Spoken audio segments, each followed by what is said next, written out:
Hello again, Bill Pfeiffer speaking to you from Marysfield. Always good to be in touch with you. In the mail yesterday, I received another interesting piece of information that says that the Gates Foundation, the Bill Gates Foundation, has teamed up with Planned Unparenthood to begin aborting babies and harvesting body parts in the last remaining abortion-free country in the world, in the Dominican Republic. You know, again, it's one of those things where because you make a lot of money, all of a sudden you acquire this instant piece of wisdom and have to now recreate the human family. In the same information, it mentioned that Gates and his foundation are strong proponents of Planned Parenthood. You know that most Planned Unparenthood centers are within walking distance of some black neighborhood. Margaret Sanger, an incredible racist, was a part of this whole thing, and of course they ended up, targeting and wanting to contain the growth of the black population. But Bill Gates did, his foundation, $81 million to Planned Unparenthood from 2009 to 2018, $46 million to the British-based abortion chain Marie Stopes International. He gave this in 2012, and $11.4 million to the Pro-Abortion Population Council between 2018 and 2020. Together now, these powerhouses want to end up doing something in the Dominican Republic to abort babies and to harvest baby parts. Sad thing. Success. Again, these people can't handle success. Thomas Merton says this about success. I gotta just share this for a moment. He says, if I had a message to my contemporaries, it is surely be this: be anything you like. Be a madman, drunks, and bastards of every shape and form, but at all costs avoid one thing: success. If you are too obsessed with success, you will forget to live. If you have learned only how to be a success, your life has probably been wasted. He knew that the ego, pride, lust, greed, and the need to be recognized, the false self would just build up this illusory you, this false you, to the point where it keep you from having a solid spiritual life, being able to see yourself with a clear vision, and being able to see the people around you with some kind of wisdom and understanding. It keeps you from discovering yourself. One of the things that's a big obstacle in the spiritual life, we're going to talk a little bit more about that when we speak of centering prayer in a week or so. So to become a holy spiritual person, money's a real object, a problem with that. Remember the words from Steve Jobs the other day? I shared them. I just have to share them again, please. This is what he said. He died at 56, cancer. I reached the pinnacle of success in the business world, says Steve. In others' eyes, my life is an epitome of success. However, aside from my work, I have little joy.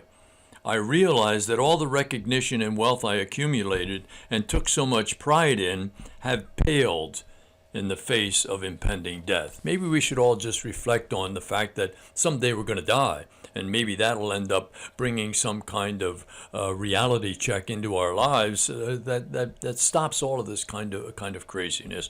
I think once somebody makes $1 million or $1 billion, there should be assigned 3 monks or 3 contemplative nuns, people who are mystic prayers, and they have to not say anything for a year or two, and then when they decide to open up their mouths, they have to consult with their monks and these nuns, and ask them to evaluate what they're about to say. And I suspect that in 90% of the cases, the monks will say, go back and pray for another 2 years. Don't open your mouth. You really shouldn't be saying that. That's a situation where you're just using your own power, your own ego, your own pride, your own ability to push your money onto people and to allegedly transform the human family into something that it should never be or become.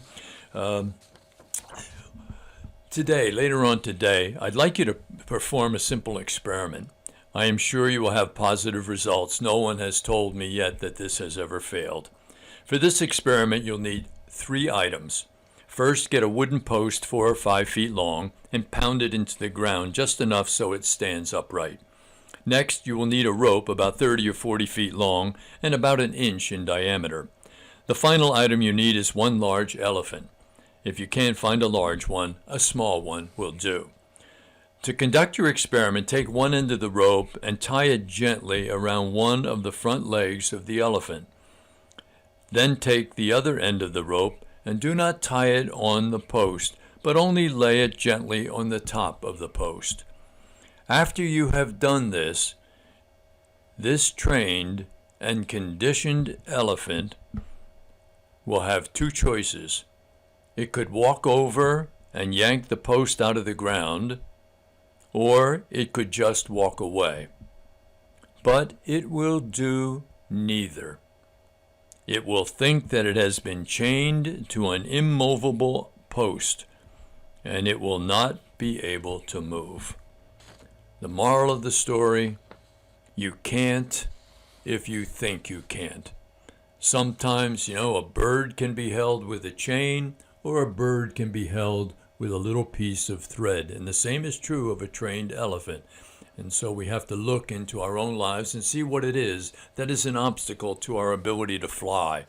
We can be held sometimes by the smallest of things, by the unwillingness to give up that false self and to be able to allow the Lord to come and transform us. Sunday is Pentecost Sunday. Pray that the Holy Spirit will come and enlighten you, that will fill up your heart and help you to know where you should be going in your life. If you feel a call to prayer or feel a call to silence, listen to it. Slow down.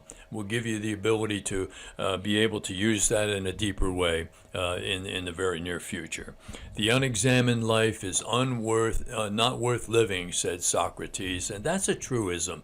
And we really need to look into our own hearts, into our own lives, particularly the powerful by having money, which really doesn't give you any power at all. It certainly doesn't give you any kind of wisdom or insight into how the human family should grow and develop.